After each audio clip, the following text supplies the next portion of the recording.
Hi, I'm Bruce Davis. I'm here with Dr. Chris Spence, former Director of Education for the Toronto District School Board, now living and working in Chicago. Chris, thank you for doing this. How are you doing?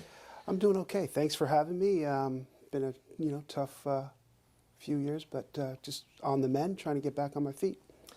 In 2013, you resigned as Director of Education for the school board over concerns about your writing. And you resigned, you took responsibility, and now 4 years later, the Ontario College of Teachers has revoked your teaching certificate, so it's back in the news. And I'd like to take a few minutes just to talk to you about that writing, if that's okay. Sure. So in 2002, you wrote a book, A Year in the Life of... Of a middle school principal, on time, on task, on a mission. Tell me about the book. The book really was a celebration of the work that we had accomplished at Lawrence Heights Middle School, and hopefully a touchstone for other schools that were trying to meet the needs of their students. And we had met with some success, and we wanted to share that story, and so we shared the story. But it's a true story. It's a true story, where we took the school, where it was, and where we took it to. Through the efforts of the staff, the students, the community. And our goal again was to ensure that every student who walked through our door had an opportunity to be successful in school and in life. And so we documented the work that we did to achieve that. And did you write the book? I did write the book, yes. Did you have help with the book? All writers have help, writing books. I had editors and researchers, but my name's on the book and I take full responsibility for it. So the Ontario College of Teachers is holding that book up as an example of your unprofessional conduct, why you should not be a teacher. What do you say to that? Well, to be frank, I'm a little offended by that because those are real stories, those are real lives, those are real staff. That's a real community that we help to serve, and again was extremely successful doing that. I would challenge them to go and talk to some of those students. Go and talk to some of those staff because, it is real. And the work that we did working together on behalf of the students is a real story and one that needed to be celebrated and shared with others. So you went on to write other books. In 2008 and 2009, you were Director of Education in Hamilton and in Toronto, and you continued to write books. Yes. You're a busy guy, but you're writing a book, The Joys of Teaching Boys. The issue of boys and education was something that I was extremely passionate about and believe it is, probably, the most relevant issue right now is the underachievement of boys in public school system. And the traditional unisex approach to child development is seriously flawed. And so we wanted to shine the spotlight on that to help other educators in their work in closing the achievement gap and creating environments in which all boys, all students could be successful. So you wrote the book. Did you have help with that book? In every book, you have help. Yeah, and as I said, I put my name on it. So there are researchers, editors, and that's part of the writing process. But at the end of the day, the book stops with me. I put my name on it, and I take full responsibility. But there were mistakes. Definitely there were mistakes. Again, that would be unintentional, reckless, trying to do too much perhaps. But again, taking full responsibility for that. Chris, I'd like to go back to December 2012 and the shooting at the Newtown School in Connecticut, a very, very difficult circumstance. You submitted a letter, an op-ed piece to the Toronto Star, and that was cited for plagiarism. And I'm just going to look at the article here. In your article, you said, "I put on my calmest face." But there was an article in the St. Louis Times-Dispatch where the columnist said, "I put on my calmest face." In your article, you said, "It's very sad," you're talking to your son here, "It's very sad, but your school is safe, and I'll do anything and everything to make sure you and your sister are always safe at school." But the article in the St. Louis Times-Dispatch said, "It's very sad, but your school is safe, and I'll do anything and everything to make sure you and your sister are always safe at school." Did you write this? I take full responsibility for it. Chris, have you ever read the St. Louis Times-Dispatch? Have you ever read that paper? No. I don't believe you. I don't believe that you wrote this. I believe that someone, I don't believe you went online at 2 o'clock in the morning to the St. Louis Dispatch and stole a quote from the paper and then put it in an article. I don't believe you did that. Who did that? I want to tell you, but I did sign a non-disclosure agreement upon my separation from the Toronto District School Board. So if the OCT asks you this question, if they hold up these two articles, and if they say, did you go online to the St. Louis Times-Dispatch and steal this quote from here and put it in your article, if they ask you this under oath, what will you say? I didn't write it. And will you tell us who did write it? Yes. So Chris, I've just raised 3 or 4 examples here of areas where you've written where there were mistakes made. Why should anyone believe anything you write? There have been times in my life that I've taken the wrong path to get to the right place. And I want you to know that I'm a father, I'm an educator, teacher, and I'm a flawed human being. I've made mistakes. I've taken full responsibility for those mistakes. And I want to move on because I believe I do have some talents and gifts that can help to support staff, students, and communities achieve their full potential. There's another question that I have about the writing. And you were the administrator of a large, $2.3, $2.5 billion organization, and you had help. Yeah. You had staff who helped you, and you had consultants who helped you. Yeah. Who did the writing? I had help with my writing. At the time, I was the Director of Education for the Toronto District School Board, a $3 billion organization. And, one of the mandates was that there was a real crisis of confidence in the Toronto District School Board, and I wanted to be, the most visible director that they ever had. I wanted to be in schools, in the community, and so, I wanted to continue to, because the director is very much, the living legacy of the organization, and so I wanted to be out, in the media, in the community, really trying to create a positive spin, a positive buzz about the work that we were doing. But who wrote those articles? I want to tell you, but I can't. I did sign a non-disclosure agreement when I left the Toronto District School Board. So 4 years after you resigned, they had a hearing. Yeah. They brought all the evidence forward. They called witnesses. Yeah. And you didn't show. You did not show up for the Ontario College of Teachers hearing into your teaching license. Why didn't you show up? At that time, I was advised, by my doctors not to attend. They felt that it was going to complicate my recovery. And again, I'm on the mend, and at that particular time, my health and well-being trumps everything. And that was the advice that I had received, and I think anybody in my position would take that advice. So I did, and I didn't attend. And I was in constant communication with them and told them some of the challenges that I was dealing with, and only asked for an opportunity to get back on my feet, become whole again, so that I could vigorously defend who I am as an educator, and not a small sampling of what they have. So you're now going to court. You're going to be going to make an appeal to Divisional Court to ask them to overturn the Ontario College of Teachers decision or to send it back to the Ontario College of Teachers. So now you're now ready to engage. Yes. I'm on the mend, and again, inspired by the outpour of support from family and friends and supporters.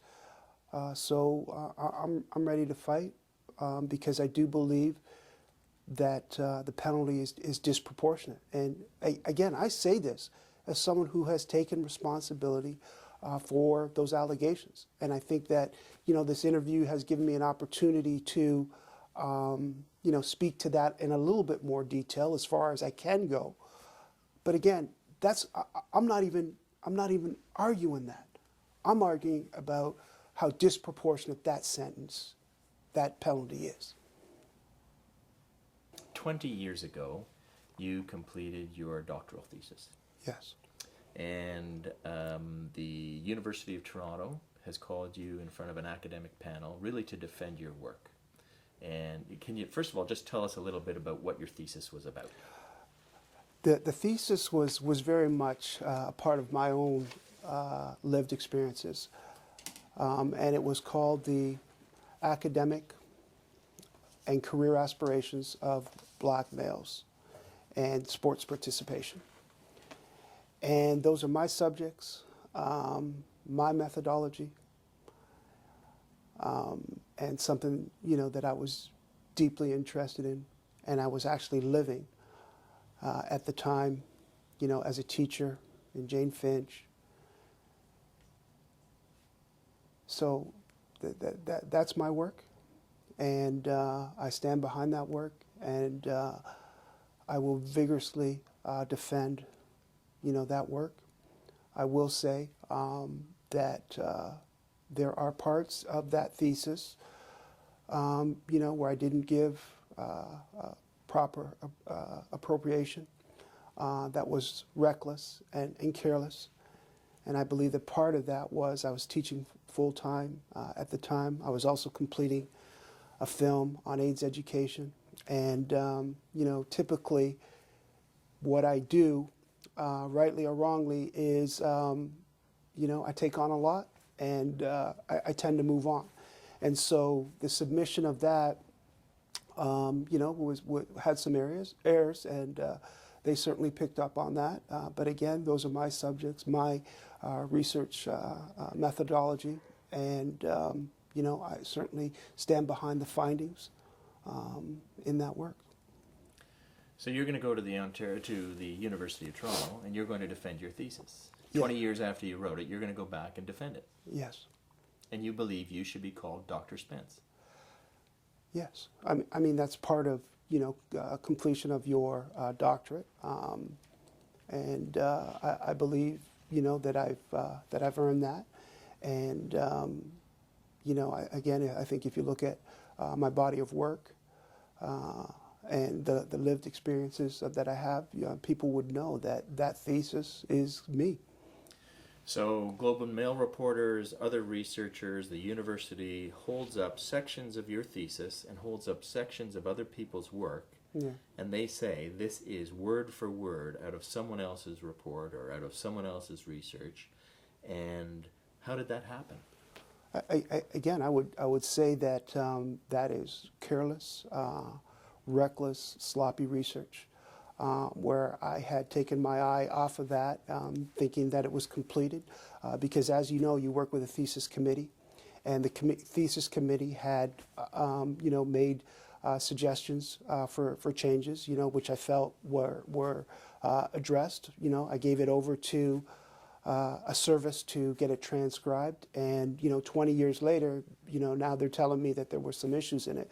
So I'm prepared to vigorously defend that thesis. So the irony, of course, is that at one time the University of Toronto, they used to bring you out as their star graduate. They used to bring you out to receptions, and they used to bring you out to teacher recruitment events. Mm-hmm. How does that make you feel now, 20 years later, where you've basically had to go back and defend your work? I mean, it's certainly disappointing, and you're right. I participated in a number of different events, and spoke at a number of different events, and was recognized as Administrator of the Year, Educator of the Year. So to now go back 20 years later and have to defend that is, something that it certainly doesn't feel right, but it's something that I have to do. I'd like to take a few minutes to talk about the circumstances after 2013, after you left the school board. You signed an agreement with the school board when you resigned. Yes. and you just mentioned that you signed a non-disclosure agreement, so that you wouldn't talk about your work there. Yeah. And they signed an agreement saying that they wouldn't take any further action against you.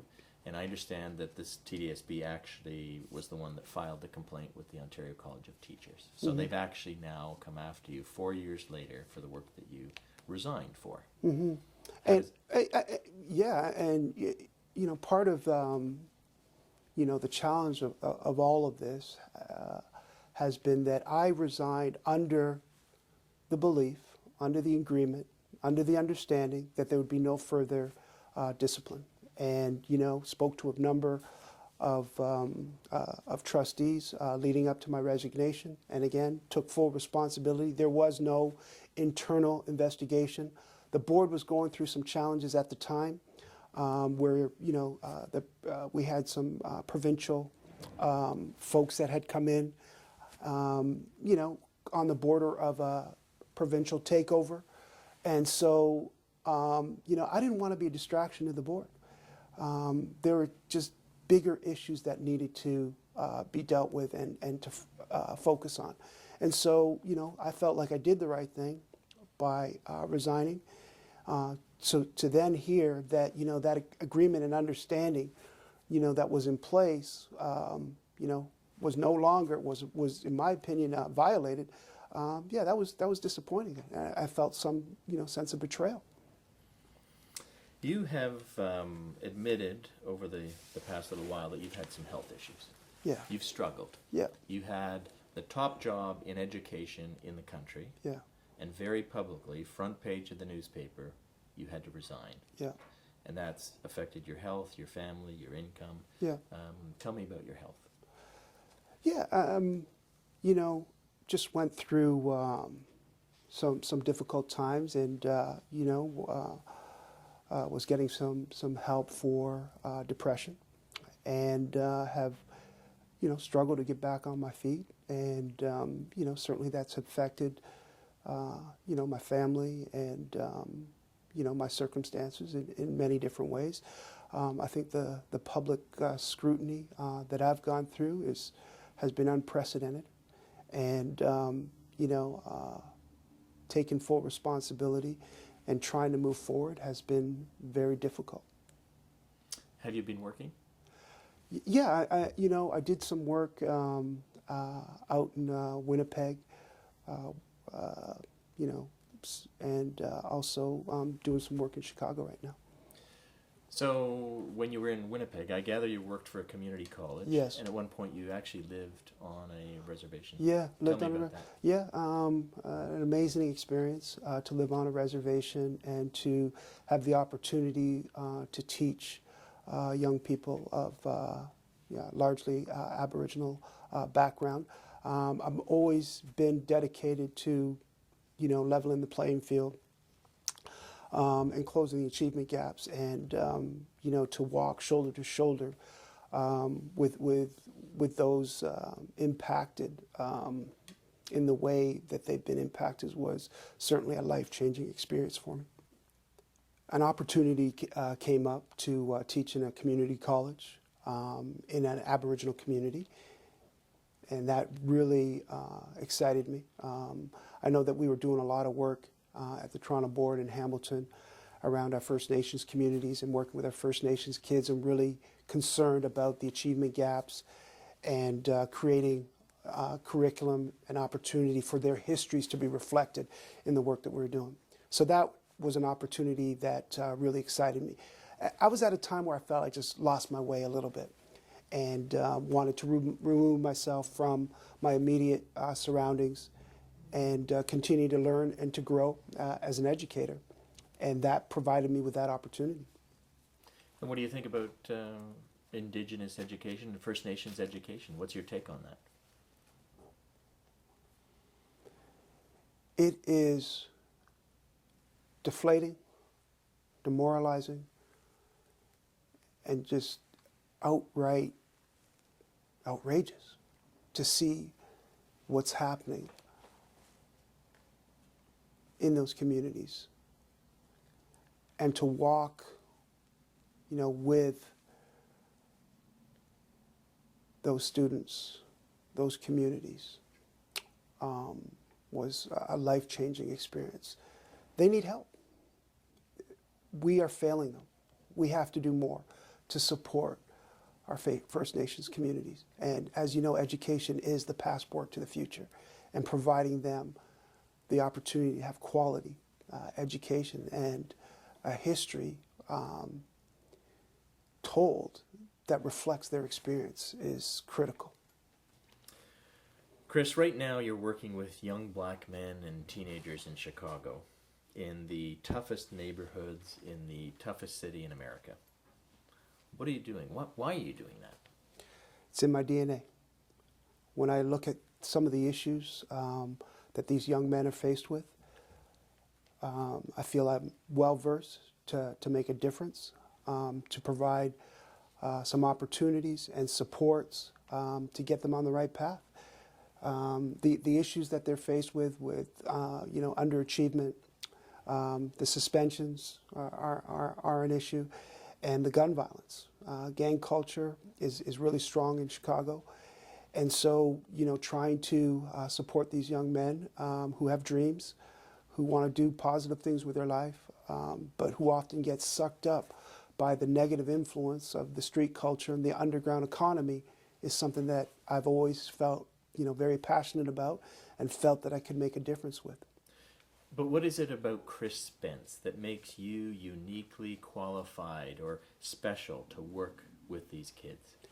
I think my ability to develop and maintain relationships, because you have to have a relationship and there has to be trust. And part of that is being present, being there and dedicated and showing them every day that you care. And here's what it looks like. Sometimes it's going to look like, me getting in your face and saying, bad decision. Or it's going to look like, me knocking on your door at 7:30, to take you to a job interview, or to ask you about some of the people that you're hanging out with who might not be a positive influence. And that comes over time. That comes over, relationship building. And I believe, I've been able to do that. So in 2013, you left the Toronto School Board, and it's been difficult for you professionally in terms of finding work, Yeah. as an educator, but it's also been difficult for you in terms of relationships and your health. Yeah. Tell me about the really difficult times.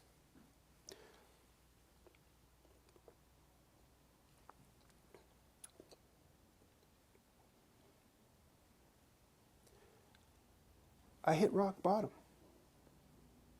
It was dark. Every day was heavy.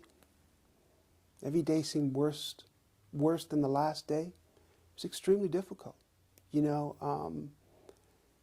Throughout, I was fortunate to have, a handful of family and friends that supported me unconditionally. And others, who turned their back. So it was tough. And there were times that I felt, that I was alone, fighting everything on by myself. Felt, isolated. The humiliation, the public humiliation that I went through was extremely difficult for my children, for my family. And there were many times I just wanted it to end. And how are you feeling now? I'm on the mend, getting back on my feet. And, one of the things that I think has, helped me in my recovery is, having a purpose, having an opportunity to do what I'm passionate about, and that's work with young people. So the Ontario College of Teachers thinks that you're not professional enough to be a teacher. No one has ever lost their teaching certificate for plagiarism before, ever. Why do you think they're doing this? It's a good question. I don't know. I wasn't able to go and to defend myself as to who I am as an educator. But I'm absolutely convinced when you look at my body of work, the people that I've supported and helped, inspired and motivated in my 20 plus years as an educator, I think the evidence is strong that I did make a difference. You have supporters and you have detractors. Mm-hmm. And people don't hesitate to say what they think about Chris Spence. What do you say to your detractors? To the mother who says, I don't want him teaching my son or my kids, or he shouldn't be in schools. What do you say to those people? I say to them that I've made mistakes. I've paid dearly for my mistakes.